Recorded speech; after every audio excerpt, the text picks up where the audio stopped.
지금부터 슬기로운 4대보험 실무책 해설 동영상 강의를 시작하겠습니다. 안녕하세요.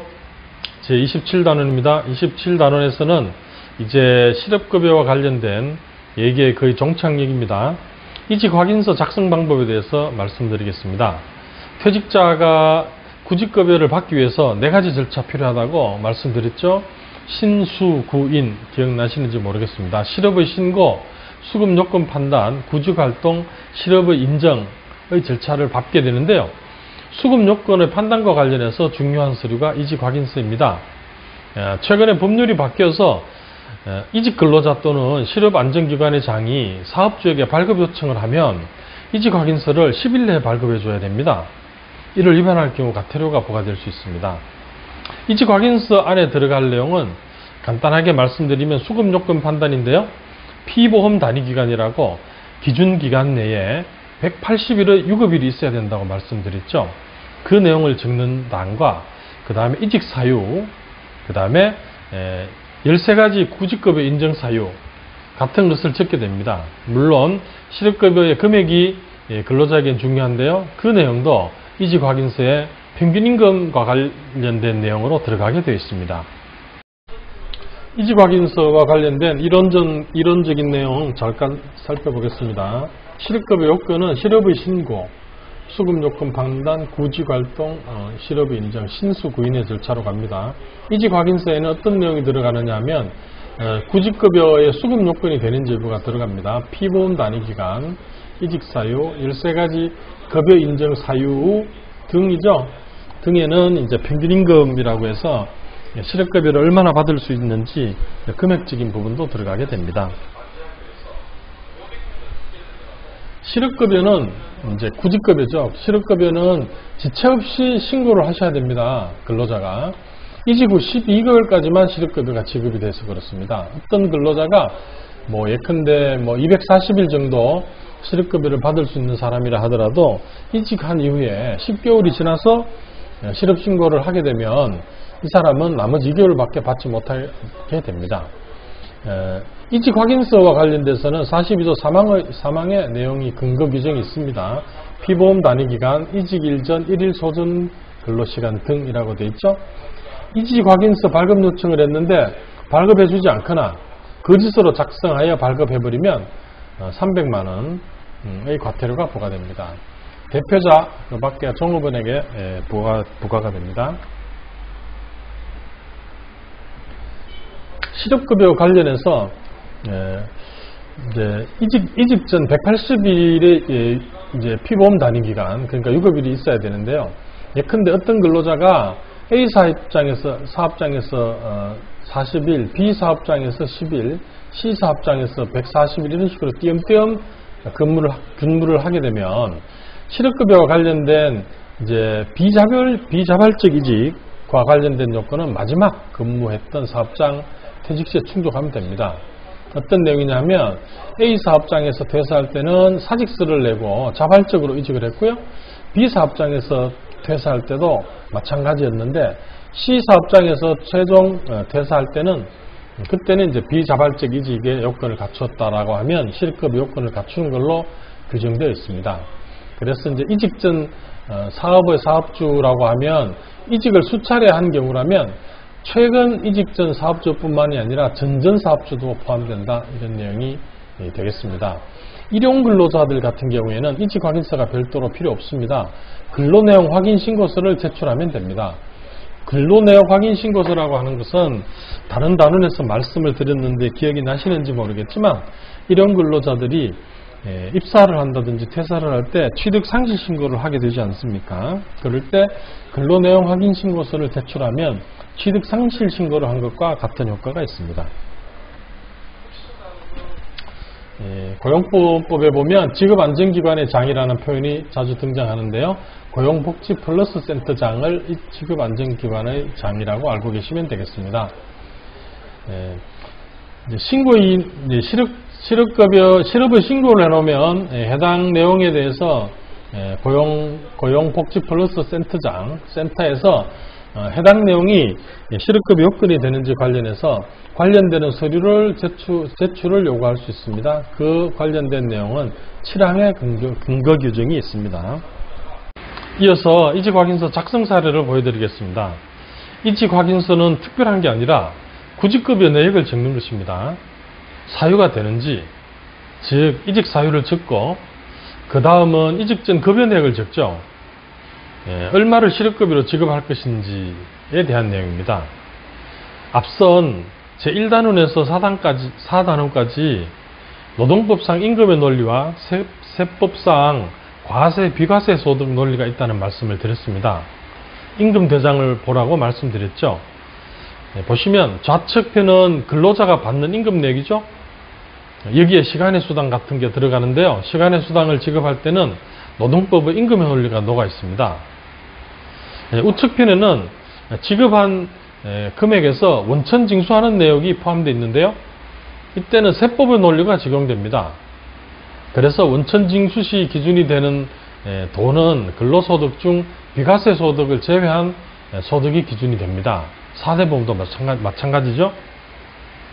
자, 이제 다시 실업급여로 들어오게 되면 노동법의 논리가 적용됩니다. 관장자가 고용노동부 장관입니다. 급여 기초 일액의 60%에 해당액이 하루 구직급여 액수인데요. 급여 기초 일액이라고 하는 것이 세법상 과세소득 기준이 아니고 평균임금이 기준이 됩니다. 좀 헷갈릴 수 있는데요. 제가 드린 말씀이 잘 이해되시지 않는다면 1단원에서 4단원까지 내용 다시 한번 확인해 보시면 좋을 것 같습니다. 이직확인서의 내용은 크게 이직 관련 내역, 피보험 단위기간, 그러니까 유급일수가 180일이 되는지, 그 다음에 평균임금, 통사임금과 관련된 내용을 적는 것이 기본적인 내용입니다. 이직확인서 내용의 일부를 필요한 부분만 발췌를 했습니다. 이직사유, 이직코드 및 이직사유라고 있는데요. 이것은 이제 이직확인서 양식, 고용보험법 시행규칙 별지 양식 있죠. 여기 뒷면에 보면 예시를 드러놨습니다. 그 예시를 찾아서 적으시면 되는데, 예컨대 32번은 기간 만료나 이제 정년을 통해서 회사를 그만두게 되면 32번이 되고요. 구체적 사유는 1년 계약직 근로자로 입사하여 기간 만료로 퇴사, 이렇게 되겠습니다.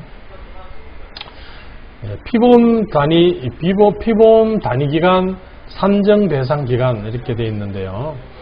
우리가 앞쪽에서 봤듯이 피보험 단위 기간, 그러니까 유급일수가 180일이 나와야지 이분이 실업급여의 요건이 기본적으로 됩니다. 그래서 어떤 회사에서 근무한 기록을 적는데요. 이분이 마침 퇴사하기 전에 쭉 달아서 한 7개월 이상 같은 회사에서 근무했기 때문에 한 회사의 내용만 이렇게 쭉 해당 회사의 내용만 적어서 보내도 실업급여 요건이 되겠습니다. 피보험 단위 기간이라고 하는 것을 역산으로 적거든요. 이 근로자는 그러니까 9월 30일 날 마지막으로 근무하고 퇴사를 한 근로자입니다. 퇴사일, 이직일 이런 얘기를 앞쪽에서 말씀드렸죠. 9월 30일이 이직일이고 퇴사일이고 산정사유 발생일은 이제 10월 1일이 되겠습니다. 그래서 9월 30일까지 적는데요. 한 달씩 끊어서 적습니다. 그래서 9월 1일에서 9월 30일까지 26일이 나옵니다.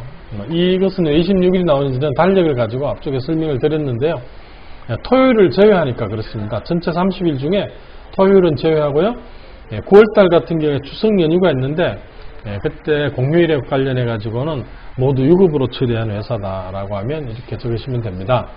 8월 1일에서 8월 31일까지는 31일의 날짜가 있는데 5일이 토요일이어서 이렇게 27일을 적습니다.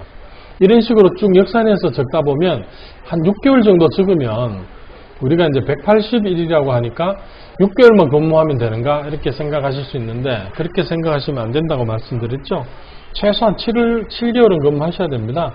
그래서 7달째를 보면 이제 3월 1일부터 적지 않더라도 180일의 요건이 되는 23일이 나오게 됩니다. 여기까지는 어렵지 않을 거라고 생각합니다. 자, 평균임금과 관련해 가지고 앞단원에서 설명하신 내용을 한번 찾아보고 이 내용을 보시면 더 이해가 빠르시겠습니다. 평균임금이라고 하는 것은 근로기준법에 보면 소위 3개월 단위 전체 임금 이렇게 표에 의해서 계산한 것의 결과와 통상임금이라고 하는 것의 결과를 비교해서 큰 것을 평균임금으로 한다라고 규정되어 있거든요. 그래서 3개월 임금을 먼저 계산하셔야 돼요. 3개월 임금은 이것도 이제 앞쪽에 3단원에서 제가 예시를 드렸던 부분을 가지고 다시 여기 기록했는데요. 기본급이 201만 9,910원이죠. 이렇게 3개월을 받았고 그 외에 이제 급식비, 이제 교통비 이런 내용을 주기적으로 받았거든요. 두 개 합치면 34만 원입니다. 그 다음에 명절 휴가비 이것도 평균임금에 들어간다고 제가 말씀드렸죠. 그 다음에 연차보상비도 평균임금에 들어갑니다. 그래서 이 두 개는 1년 단위로 또는 이제 6개월 단위로 지급되는 거기 때문에 1년간 상여금 총액, 1년간 연차수당 총액을 12분의 3으로 해서 이렇게 적습니다. 그러면 이 숫자는 뭘까요? 이 숫자는 3개월 평균으로 해서 이 근로자가 받은 평균임금 또는 임금이 되겠습니다. 이 임금을 92일로 나누면 하루 일당이 79589원입니다. 79,589원인데요. 자, 여기서 잘 한번 보세요. 92일 안에는 토요일이 포함되어 있을까요? 포함되어 있지 않을까요? 네, 포함되어 있습니다. 그러니까 통상임금을 낼 때는 토요일이 포함되지 않는 개념인데 평균임금을 낼 때는 토요일이 포함되는 개념입니다. 근로기준법에 그렇게 돼 있으니까요. 뭐 제가 따로 이론적으로 설명할 내용은 없습니다. 법에 그렇게 돼 있기 때문에 그 방식에 따라야 됩니다. 그래서 이렇게 계산을 하니까 쉽게 얘기하면 이분은 하루 일당이 79,589원인 근로자입니다. 그렇죠? 그런데 이제 통상임금을 한번 계산해 보면 통상임금은 위에서 얘기한 이 5가지 급여 중에 명절 휴가비와 연차보상비는 제외됩니다. 매달 정기적으로 지급되는 금액을 적거든요. 통상임금은. 그래서 정기적으로 받는 금액을 209시간으로 나눕니다. 209시간이라고 하는 것은 일주일에 40시간, 그 다음에 유급 주휴 8시간에서 일주일에 48시간을 유급으로 보상받는데요. 48시간을 한 달로 하면 209시간이 됩니다. 그래서 이제 그렇게 월로 받는 통상임금을 209시간으로 나누면 시급이 나오겠죠. 시급이 나오는 시급에 8시간을 곱하면 하루 일당이 됩니다. 그러면 평균임금도 하루 일당, 통상임금도 하루 일당. 이래서 큰 거를 비교하면 9328원이 됩니다. 이것을 기준으로 해가지고 이제 나중에 실업급여를 지급하는 급여 기초 일수가 그 기초 금액이 되겠습니다. 네, 이상으로 제 27단은 강의를 마치도록 하겠습니다. 감사합니다.